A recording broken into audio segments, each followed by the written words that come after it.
नाज़रीन, टंडोजाम में पुलिस की डाह के खिलाफ सोलंगी बिरादरी के माण्हुनि सख्त एहतजाज कंदे एहलकारनि ते रिश्वत एवज़ बद छोड़ करण जा इल्ज़ाम हया आहिनि। वधीक तफ़सील ॾेई रहियो आहे इमरान अली सोहो। मौजूद आहियूं टंडोजाम प्रेस क्लब ते, जिथे जेको आहे सोलंगी बिरादरी पारां पबण पुलिस खिलाफ़ जेको SHO आहे उन खिलाफ़ हिते एहतजाजी मुज़ाहिरो कयो आहे। संदसि चवणु आहे त जेको असांजो बेगुनाह ॻोठाणो आहे उन खिलाफ़ SHO पबण कूड़ा केस दाख़िल करे उनखे जेल माणे छॾियो आहे।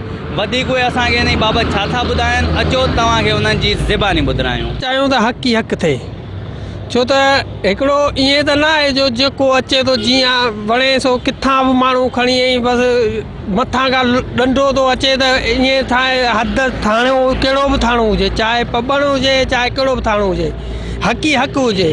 ईअं न आहे त हाणे मथां खां ज़ोर थियो आहे त हरू भरू माण्हू पुलिस वारा जेके असां कोन सुञाता, असां मज़दूरीअ सां बि आयासीं, कम सां शाम जो असांखे 7 बजे खयो पर हाणे असीं पंहिंजी मज़दूरी कंदासीं नाने निज़ामानी वटि मोहम्मद बशकोट। छो उन ॾींहुं असां सॼी सीज़न ॿेरनि जी मज़दूरी कई।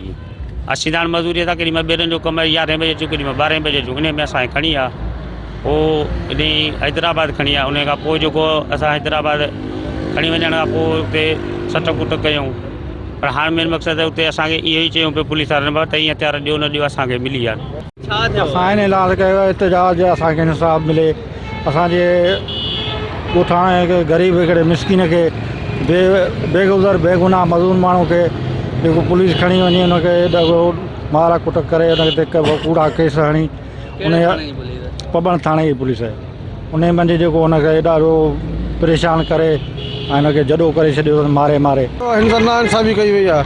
जंहिं राति इहा वारदात थी आहे पुलिस सां, उन राति में हीअ तक़रीबन मूंसां गॾु इहा मज़दूरी ॿेरिनि ते असां तक़रीबन 10:30-11 थिया राति जो आयासीं। असां ॻोठ टंडे के सर में ॿुधोसीं जेको सो बसाइण में पुलिस वारनि खां जेको सो हथियार बचाए फुरिया विया आहिनि ऐं हीअ त उन राति मूंसां ई गॾु आहे ऐं हिनखे जेको सो ॻोठ बि पाण ख़ुदि छॾे आयो मां भई हिननि सां कई नाइंसाफ़ी पई आहे।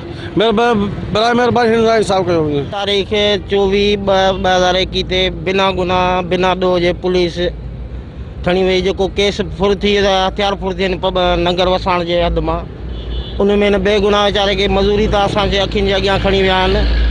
उन में SHO पबण दानिश कोराई इमाम बख़्श सोलंगी जेको हिन जो माइट बि आहे, बेवजह बेगुनाह हिन वीचारे 4-5 केस ठोकिया अथनि। हिकिड़ो दहशतगर्दी आहे, 2 टे ॿिया आहिनि जेके FIR में बाज़ आहिनि ऐं ग़रीब मिसकिन माण्हू जंहिं पंहिंजो माल मतो हर शइ खपाए करे पंहिंजी ज़मानत कराई आहे। ऐं हिन पबण SHO जी पहिरियां बि काफ़ी शिकायतूं आहिनि, सॼी आवाम खे ख़बर आहे। हिन जो माना सॼो दहशतगर्दी जेका करे पियो पंहिंजे इलाइक़े में सॼी आवाम खे ख़बर आहे।